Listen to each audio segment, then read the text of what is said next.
Le Cameroun peut se vanter d'avoir organisé une grande CAN.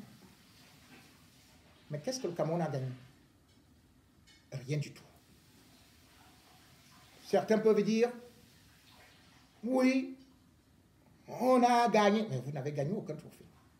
C'est oui, beaucoup de critiques, beaucoup de sang, avec des innocents, et aussi beaucoup d'argent dépensé. Lorsque je disais ici que les stades n'étaient pas achevés, certains me disaient que nous avions les stades les plus beaux du monde et on me citait donc Olembe. Certains me vantaient comme étant une réussite paradisiaque. Curieusement, le 9 février 2022, c'est Paul Biya lui-même qui instruit encore son propre secrétaire général, ministre d'État à la présidence de la République, Ngongo, avec Mwele Kombi, que reprenez la route, le chemin qui mène vers le stade Olembe. Et dans des reportages, ceux-là qui nous vantaient cette enceinte n'ont même pas honte de dire que maintenant, on va reprendre les travaux pour les composantes qui n'ont pas été faites. Que le stade est inachevé. Comme je le disais, on disait que je mens. Que le stade était beau. Mais qu'est-ce que Ngongo est donc parti faire avec Mwele Kombi au stade? Maintenant, on apprend que c'est la deuxième phase. À quelle heure? Lorsqu'on sait que ce stade a déjà pris plus de 200 milliards, alors qu'il devait tout simplement coûter 163 milliards, et que ce n'était pas seulement le stade, c'était un complexe sportif. Maintenant, Biya a donc demandé que, dites-moi, l'argent là, je suis parti au stade, au complexe là, mais je n'ai pas vu l'hôtel. Ngongo le regarde comme ça. Mais je n'ai pas vu la piscine. Ngongo le regarde comme ça. Voilà donc ce que je vous disais. Vous avez donc vu Ngongo repartir avec Mwele Kombi pour redémarrer non seulement les voies de contournement, mais reprendre les travaux qui n'ont pas été effectués alors que l'argent a été débloqué. Où vont-ils trouver de l'argent pour faire ce qui manque? Je devrais vous rappeler que le complexe Olembe devra avoir une piscine olympique de 2000 places couvertes. Je devrais vous rappeler que le complexe sportif Olembe devra avoir un hôtel 5 étoiles de 70 chambres. Je vous dis, voilà les choses qui manquent. Et ce complexe, enfin, cet hôtel devrait avoir 3 salles de conférence de 250 places. Je devrais vous rappeler que le complexe Olembe devrait avoir un musée sportif. Je devrais vous rappeler que le complexe Olembe devrait avoir ce qu'on appelle un palais des sports de 1000 places couvertes. Et ce palais des sports doit avoir les terrains de basket, handball et volleyball. Je devrais vous rappeler que le complexe sportif Olembe devrait avoir les cours de tennis, c'est-à-dire 6. Il faut 6 cours de tennis. Et il faut 2 stades d'entraînement de 1000 places assises couvertes. Ce n'est pas moi, hein, c'est ce qui est écrit.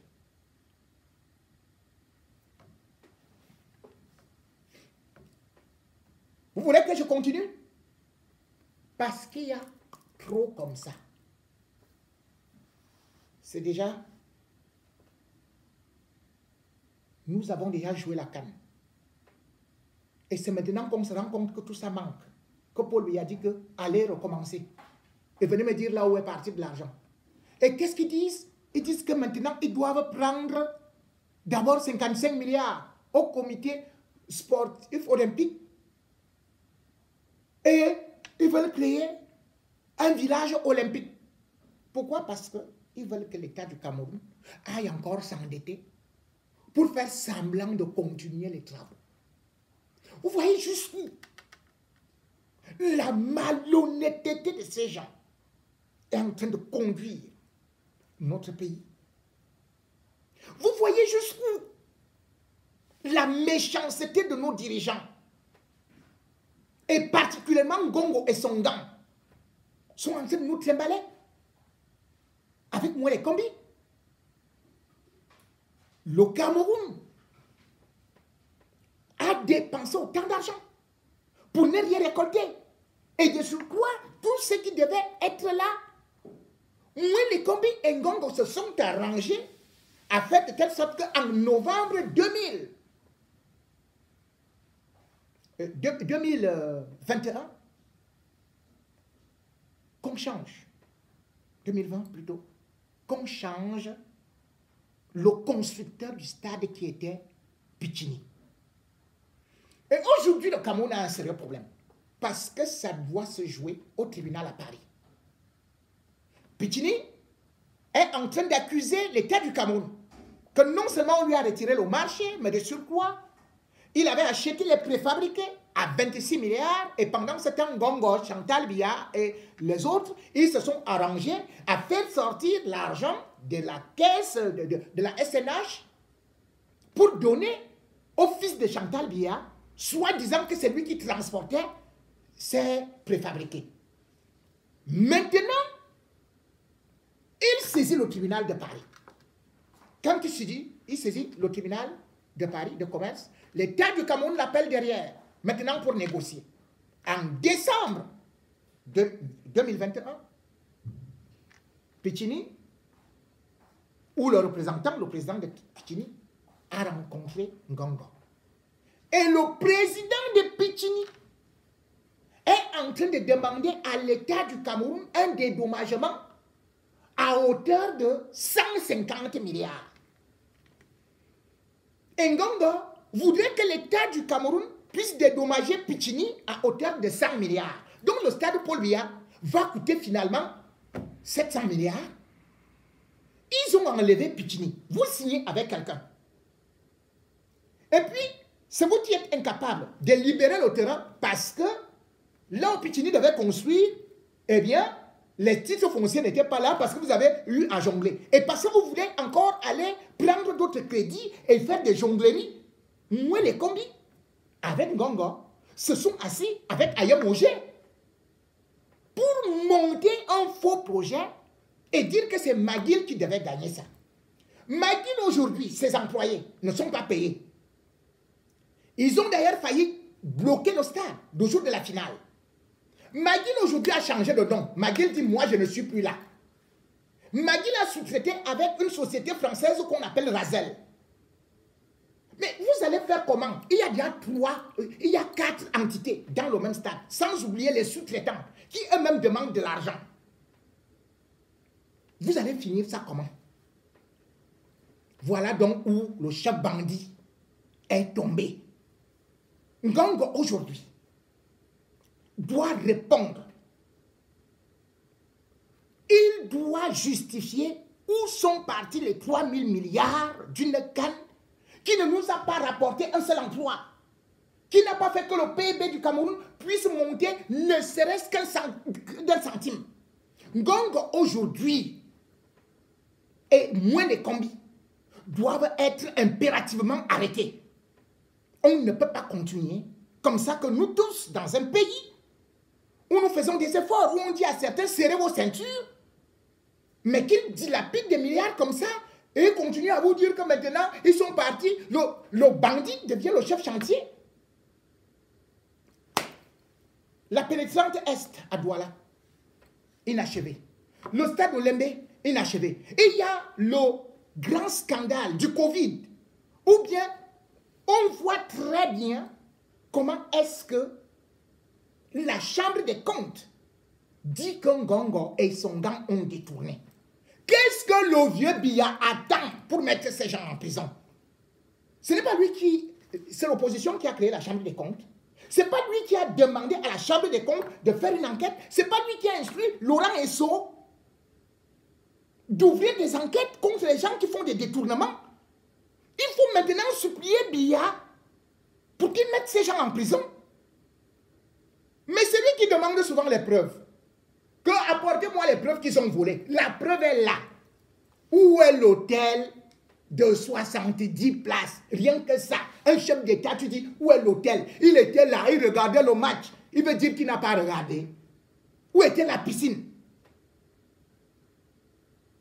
Il n'a pas vu. Où est le supermarché qu'il devait avoir là? Même pas un biscuit qui se vend au stade Paul Biya. Il attend quoi? Aïe, tu attendais comme ça? Aujourd'hui, les choses sont claires. Moi, les combis, Ngongo, sont ceux-là qui ont fait que cette canne soit bricolée comme ça. N'oubliez pas qu'au-delà des 3 000 milliards, ils ont fait débloquer à l'État du Cameroun 13 milliards qui étaient liés à l'organisation de la CAN. Mais quand on arrive au stade, on se rend compte qu'il y a 2 comités. Il y a un comité Mwandayolo et il y a un comité du secrétaire général de la présidence. On ne comprenait même plus quel protocole suivre. Où sont partis les 13 milliards? Quels sont les ministres qui étaient concernés dans l'organisation? Va-t-on nous dire que les artistes qu'on a payés là, c'est eux qui ont pris tous les milliards là? C'est Fally Ipupa qui a pris 13 milliards ou bien c'est les Eno? Je ne sais pas. Je sais pas. Qui a pris les 13 milliards? Vous avez vu quelque chose? Donc, c'est les feux d'artifice là. Ou bien c'est le lion qu'on a dessiné là. C'est ça qui a pris 13 milliards. Hein? Et vous êtes content. Vous n'avez pas de l'huile de palme. Vous n'avez pas du riz. Vous n'avez pas mangé. Vous attendez manger la viande peut-être en 2023 si vous allez vivre. Le jour de Noël. Il n'y a plus rien. Il n'y a pas de pain. Et vous dites que la canne était quoi? Sucrée. Mais quand on va vous étrangler les bourses, c'est là où vous comprendrez que ces gens-là, les Mouélés, les Ngongo et toute la ribambelle là, c'est des très grands bandits. Et aujourd'hui, il y a un autre conflit qui est en train d'opposer justement ce régime, ou alors plutôt les clans du régime, avec le camp Samuel Eto'o. Samuel Eto'o contre Ngongo. Voilà encore un autre conflit larvé qui, avant la CAN, a existé et qui aujourd'hui est en train de s'amplifier et qui risque de pourrir l'avenir du football camerounais. Peut-il avoir dualité? Peut-il avoir entente entre Samuel Eto'o et Ngongo dans de telles conditions? De quel côté le football camerounais devrait-il pencher? Ce sera difficile dans la mesure où, au moment où on vous parle, on apprend que dimanche, le 13 février, c'est le jour de passage du ministre des Sports, Mouélé Kombi, à la télé, à la CRTV, dans Actualité Hebdo. Et au programme, il devrait juste annoncer soit le départ d'Antonio Conceição, soit son maintien.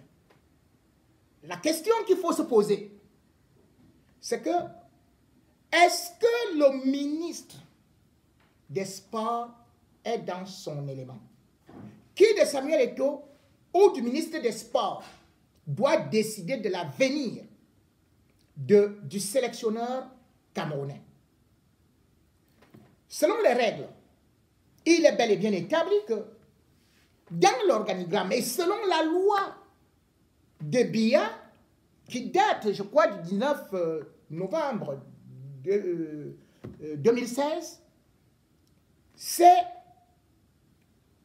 le président de la Fédération camerounaise de football qui nomme le sélectionneur sur consultation du ministre des Sports. Ce qui veut dire que la Confédération africaine de football et aussi la FIFA ne valident qu'un seul contrat. Le contrat qui est signé par le président de la Fédération camerounaise de football. En d'autres termes, en français facile, ça veut dire que c'est Samuel Eto'o qui est habilité à nommer le président, enfin, le sélectionneur des Lions indomptables. Et la tendance qui va aujourd'hui, c'est que il y a tellement de bagarres intestines que le ministre des Sports qui est impliqué dans des vols ne veut pas laisser la latitude à Samuel Eto'o de consulter. Nous sortons d'une CAN organisée par le Cameroun où on a vu tout ce qu'on peut qualifié d'approximatif ou alors d'incapacité tactique et technique d'un entraîneur qui n'est pas à la hauteur. Le Burkina Faso, qui pourtant n'a pas une grande équipe parce qu'il n'y a pas de stade là-bas, a réussi à atteindre les demi-finales comme le Cameroun. Mais le Burkina Faso a eu à se débarrasser de son sélectionneur qui ne coûte pas cher parce qu'il faut reconstruire. Le Burkina Faso n'a pas accepté que son équipe s'arrête en quart de finale, alors que c'est une équipe où, je le dis très bien, la plupart des cadres, à part Traoré, ne jouent pas dans une grande équipe. Comment se peut-il donc que nous, au Cameroun, nous avons des joueurs qui évoluent dans des grands clubs, comme Choupo-Moting, qui n'était pas classé, comme par exemple Carlo Toko Ekambi, qui évolue à Lyon, je ne veux pas citer tout le monde, mais que nous soyons contents de notre troisième place et que nous soyons prêts à conserver notre sélectionneur. Antonio Conceição a été choisi par le ministre Mwele Kombi sur des propositions de rétrocommission. C'est-à-dire, on lui file 59 000 $ et il doit reverser quelque part derrière. Quand nous sommes dans de telles affaires, dans de telles manigances, dans de telles magouilles, est-ce normal qu'on continue alors que le Sénégal, avec Aliou Cissé, vient de remporter une CAN? Non. Le nom de Mboma est sorti. Et il n'est pas seul, parce que le Cameroun aujourd'hui a une pléiade de techniciens formés dans de grandes écoles qui peuvent également prendre la charge des Lions indomptables. Mais Mwele Kombi veut absolument contrôler un certain nombre de choses et est en bataille ouverte contre Samuel Eto'o.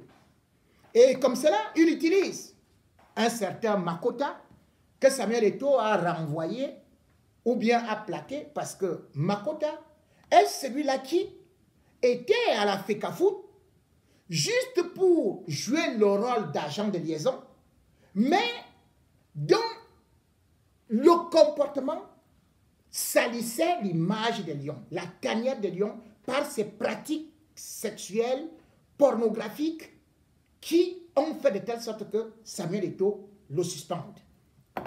Makota a donc été suspendu suite à une sextape, une vidéo où on le voit en train de faire n'importe quoi. Mais ce Makota-là, c'est celui-là qui est soutenu par justement le ministre Mwele Kombi.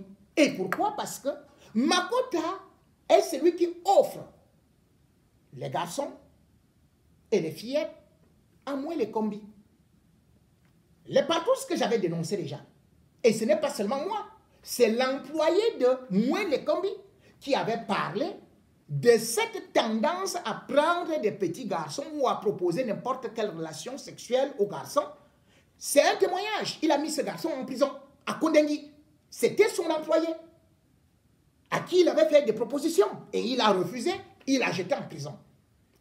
Au niveau de la FECAFOOT et au niveau de certains membres du gouvernement, Makota a joué ce rôle-là, à savoir appeler des garçons, aller les proposer à certains membres du gouvernement. Il a donc été écarté. Aujourd'hui, c'est lui qu'on voit avec Antonio Conceição marcher main dans la main, rendre compte à moi les combis et mettre également les pots de banane sous les pieds d'Eto'o. Bien évidemment, Samuel Eto'o peut-il s'en sortir? Ce sera difficile. Difficile dans la mesure où, non seulement dans ce qu'on appelle la solidarité gouvernementale, et tant qu'on n'a pas eu à faire le remaniement, moi les combis est son supérieur hiérarchique et il connaît mieux encore par devant. La preuve, c'est que certains ont pu constater que pendant la cérémonie d'inauguration de la CAN, j'étais d'ailleurs le premier, avant même la cérémonie, à dire qu'on allait virer Eto'o et qu'on n'allait pas le mettre par devant. Effectivement, ils ont tout fait pour que Eto'o soit derrière. Et, bien sûr, parce que moi, les combis avaient un protégé qu'on appelle, bien sûr, Mbombo Njoya. C'est Mbombo Njoya était couvert par moi, les combis qui voulaient absolument le voir être réélu. Mais le 11 décembre 2021, Samuel Eto'o a réussi à battre Sédou Mbombo Njoya, ce que moi, les combis, le ministre, ne digère pas. Et c'est pour cela qu'il ne veut pas voir Eto'o prendre les devants. Avec ses complices du gouvernement, ils ont donc fait tout pour l'écarter. Mais tellement l'affaire a fait du bruit que finalement, on était obligé de faire une sorte de réhabilitation à minima pour Samuel Eto'o, pour qu'on puisse le voir parfois sur un écran un peu fumé de la CRTV au niveau du stade et au niveau de la cérémonie de clôture, même s'il n'était pas au podium. Mais entre-temps, qu'est-ce que moi les combis faisaient? Même quand le président de la CAF et le président de la FIFA arrivent au Cameroun, c'est plutôt celui qu'on appelle Sédou Mbombo Njoya, qui n'est plus président de la FECAFOOT, qui part les accueillir à Douala. Et lorsqu'il y a la cérémonie, qu'on reçoit les étrangers, c'est toujours Sédou Mbombo Njoya qui est là. Et Eto'o n'était pas là. On l'avait complètement écarté. Et d'ailleurs, c'est ce qui continue, puisque Eto'o était quand même le vice-président du COCAN. En sa qualité de président de la FECAFOOT, c'est le rôle qui lui était assigné. Mais il a été relégué pratiquement comme un faire-valoir par rapport à cette cérémonie où il était accueillant. Mais, puisque c'est un gouvernement qui connaît piéger, il y a quelque chose où Eto'o risque de tomber. C'est quoi? C'est cette façon d'actionner la CAF et la FIFA. Samuel Eto'o, qui était l'ami de Gianni Infantino, s'est dressé contre Gianni Infantino et il y a eu un certain nombre de malentendus de telle sorte qu'ils font semblant de s'embrasser, mais en réalité, ils sont diamétralement opposés. D'ailleurs, pendant la cérémonie d'ouverture, vous avez pu le constater que même le président de la CAF n'a pas prononcé le nom de Samuel Eto'o. Et le président de la CAF, Motsepe, c'est le grand ami, qu'est-ce que j'ai dit? Le valet de Gianni Infantino. C'est Gianni Infantino qui l'a imposé, même s'il est milliardaire, mais il a un jouet devant Infantino. Infantino a dit, bon, écoutez, vous n'allez pas aux élections, on va faire ceci et cela, toi tu seras vice-président, toi là tu seras. Et c'est comme ça que vous allez constater que Samuel Eto'o a été élu le 11 décembre 2021. Il n'a jamais reçu les félicitations du président de la CAF. Il n'a jamais reçu les félicitations du président de la FIFA. Curieusement, le nouveau président de la Fédération égyptienne de football a été élu le 5 janvier 2022. il a reçu les félicitations le 7 janvier 2022. Preuve donc que Eto'o est pris dans l'étau. Et c'est ce que les journaux ont écrit le 10 février 2022, particulièrement Mutation ou encore Le Jour et beaucoup d'autres journaux camerounais qui ont repris cela en cœur pour démontrer qu'il y avait un complot contre Samuel Eto'o pour qu'il ne puisse pas peut-être avancer. Oui, peut-être que Eto'o est en train de gêner le régime parce que la popularité, comme je l'ai dit, et surtout la communication, parce qu'il a pris une agence de communication qui fait quand même assez de bruit, ça n'arrange pas le gouvernement.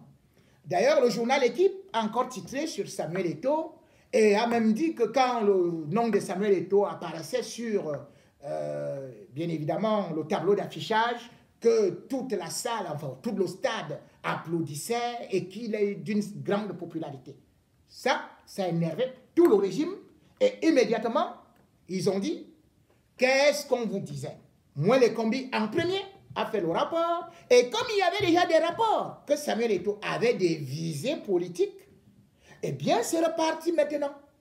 Et ça va repartir de façon plus forte dans la mesure où il a la FIFA et la CAF sur son dos. Je vais vous lire la dernière lettre de Samuel Eto'o qui est une véritable guerre ouverte contre la FIFA, contre la CAF. Je vais dire d'abord parce que c'est une lettre qui s'adresse à la CAF, mais qui dit CAF dit FIFA. Et cette lettre montre que la guerre sera lourde et qu'il y aura malheureusement des morts parce que les jours qui viennent seront, on ne peut plus, décisifs. Voici le courrier de Samuel Eto'o qu'il a fait écrire à son secrétaire général à l'intention de, je crois, de la CAF. Parce que pendant la CAN, il y a déjà des grandes querelles qui sont nées où la CAF trouve que Samuel Eto'o est en train d'aller de jouer sur ses plates-bandes. La CAF accuse Samuel Eto'o et Samuel Eto'o a voulu répondre. Voici ce qu'il écrit. Violation d'engagement contractuel Coupe d'Afrique des Nations Total Énergie Cameroun 2021. Monsieur le secrétaire général, ça c'est la Fédération camerounaise de football qui écrit à la CAF. Dans votre courrier en date du 22 janvier 2022, la CAF, par votre entremise, a estimé que la Fédération camerounaise de football FECAFOOT s'est rendue coupable d'une violation d'engagement contractuel au cours de la CAN Total Énergie Cameroun 2021. Y faisant suite, nous souhaitons apporter les clarifications suivantes.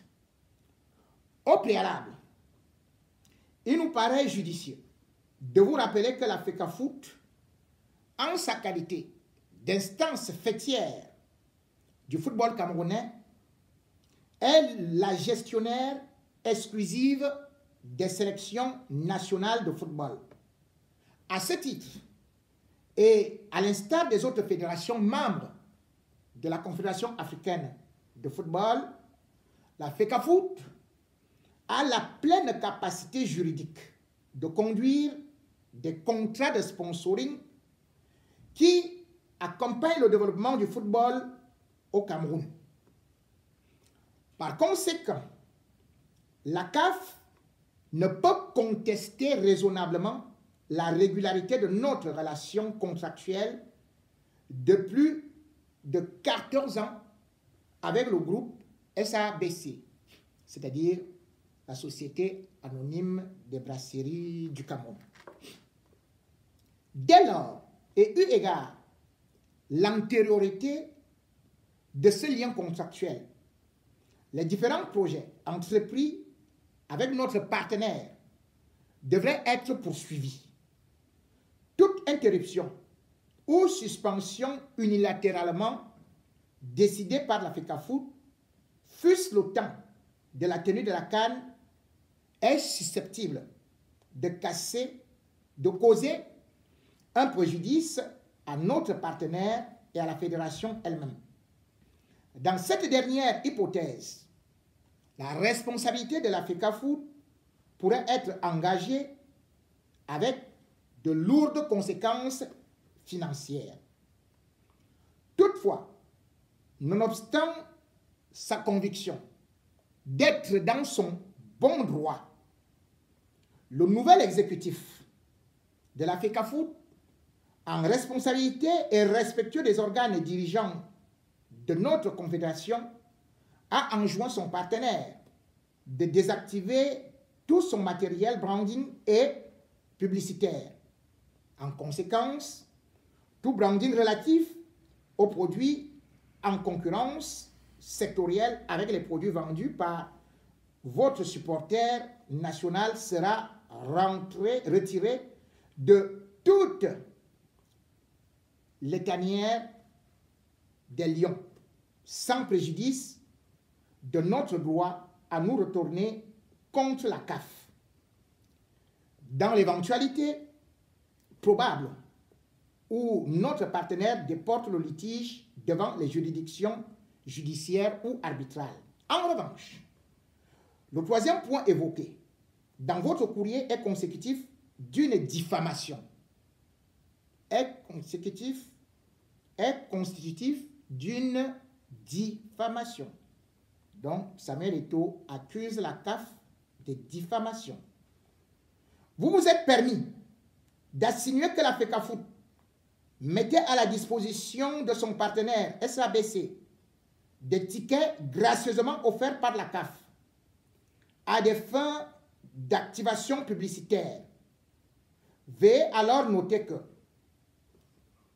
2 points.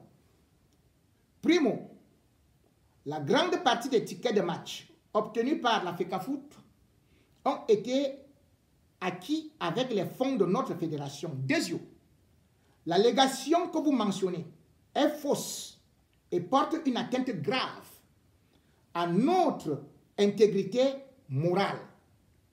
Tertio, la FECAFOOT se réserve, écoutez bien, la FECAFOOT se réserve le droit d'engager des poursuites judiciaires à la suite de ces propos diffamatoires. Ce fait regrettable nous donne l'occasion de noter une fois de plus, pour le déplorer, le traitement inamical que votre institution réserve au nouvel exécutif de la FECAFOOT. Nous formulons le vœu que ce harcèlement, suivez bien, nous formulons le vœu que ce harcèlement s'arrête et appelons de tous nos vœux l'avènement d'un état d'esprit positif et l'instauration d'une atmosphère de collaboration constructive. Veuillez agréer, Monsieur le Secrétaire général, l'expression de ma parfaite considération.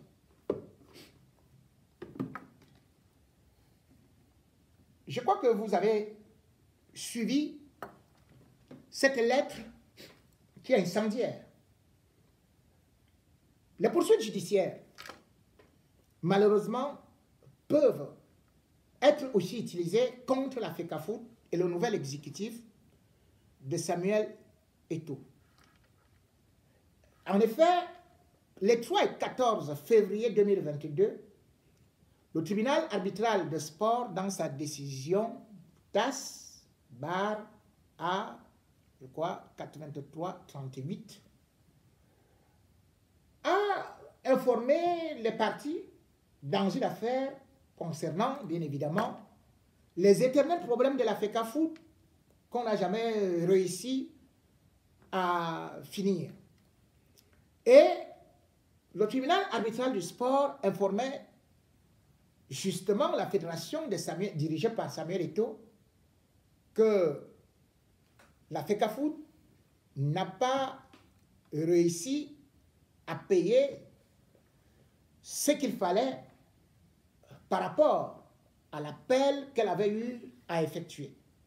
En d'autres termes, la FECAFOOT donc se retrouvait dans des difficultés ou bien se retrouvait dans une situation où actuellement ça risque d'être très compliqué pour elle par rapport au fait qu'elle peut être attaquée par ceux-là qui ont toujours dit que les élections ne se sont jamais, ou bien l'élection de Samuel Eto'o n'est pas dans les règles de l'art, que ça s'est fait dans l'irrégularité. Parce qu'en se basant sur la décision de la chambre d'arbitrage, ou bien la CA, on peut dire ça comme ça, qui est de juin, qui date de juin 2020 et qui, justement, reconnaît l'exécutif, ou reconnaît l'ancienne FECAFOOT, c'est-à-dire que le clan Mbida 2009 qui a été élu comme étant justement la FECAFOOT légale. Nous allons donc nous retrouver avec maintenant non seulement Albert Mbida, Abdourahmane, qui est quelqu'un qui, sur le plan des dossiers, ne se laisse pas beaucoup faire. C'est un procédurier. Et déjà, il avait dit en novembre, 21 novembre 2021, que si Samuel Eto'o veut être véritablement élu, eh bien, qu'il me rejoigne. Mais tout le reste, il sera frappé d'illégalité. On se rappelle quand même que Tombi Aroko avait été élu, ou même encore Bombo Njoya, mais qu'il s'est retrouvé finalement en plein comité de normalisation. Alors, va-t-on utiliser maintenant cet argument pour installer le comité de normalisation? Encore une énième fois. Toujours est-il que cette décision qui vient d'être envoyée au comité de Samuel Eto'o, parce que certains ont voulu dire qu'il avait laissé l'ancien avocat de la FECAFOOT, l'ancien directeur des affaires juridiques. Bon, ils n'ont eux-mêmes jamais remporté de procès, même si on veut les vanter, comme on peut les vanter. Rigozeni, Antonio, ils n'ont jamais rien remporté. Bon. Mais, qu'est-ce qui s'est passé pour que la FECAFOOT ne puisse pas défalquer des frais par rapport à ce dossier? Là, l'affaire devient très compliquée et les jours qui viennent, d'autant plus que Samuel Eto'o est guetté et qu'il n'a pas seulement des amis, et d'autant plus que sa popularité fait ombrage à beaucoup de personnalités qui sont actuellement là pour la lutte de la succession, et quand on imagine qu'il a des intentions, de par sa popularité, à faire un grand bond et qui peut se retrouver comme celui-là qui peut venir perturber leur kermesse, eh bien, ne vont-ils pas utiliser certaines décisions, ne vont-ils pas utiliser certains acteurs footballistiques pour mettre les bâtons dans les roues de Samuel Eto'o? Cette question, je n'ai pas de réponse. D'ailleurs, eux-mêmes, ils sont en train d'y réfléchir et de voir de quelle manière ils vont entrer en action. Toujours est-il que le mandat de Samuel Eto'o ne sera pas de tout repos.